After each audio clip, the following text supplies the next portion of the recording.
Panguva inoi yatoona kuti the Zimbabwean country iri in a total shutdown. Panguva inoi vanhu vaiva vatara masvika vachiti aiwa, so macitizens of Zimbabwe vakauya vakateerera geza more than mutungamiri wenyika yeZimbabwe. Sana mina masvika vanobuda nyora panapa nobva subscribe or like or the bell icon. Tipina panapa pahandle X vanobuda nyora vachiti, so people of Zimbabwe listened to Blessed Geza, Mr. Bombshell, than ED Mnangagwa oisa question mark.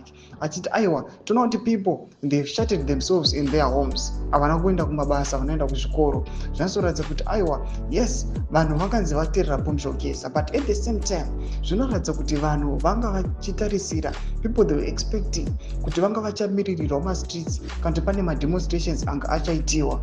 Yes, people they were happy, and people kutoramba vatori locked mumahouses avo yanga itori emeans yekuti tinyazi kupa vanhu mukana kuti vanyatso kuratidzira vabvise the current leadership. Noda kuti mavideos muri kumaona emajournalists ari kutenderera, mukatarisa uko Robert Gabriel Mugabe kwanga kuchifanira kusangana vana nyoka yemabhunu, kwasangana vanhu vasina kuti one day. Tikuona vanhu vakawanda they are being interviewed, varatidza kuti kune mabrave women vari kusimuka vachitaura mashoko ekuti aiwa, isusu we want to defend our own identity, we want to defend our own freedom. Tinoda kuti munhu wese akwanise kuwana in equal share, kusangowanikwa vanhu vanobhenefita vari ngori ma-airlines. Mashoko ari kubuda panguva ino yatiri kuona kuti aiwa, tichiona vanhu vachiramba vari locked in their homes. Aiwa, vari kuya vachiteerera vane hope naBombshell Geza, vachimona kuti aiwa, Bombshell Geza ndiye munhu anga ane mashoko anotisvitsa kunhu kuri kudiwa nenyika yese yeZimbabwe.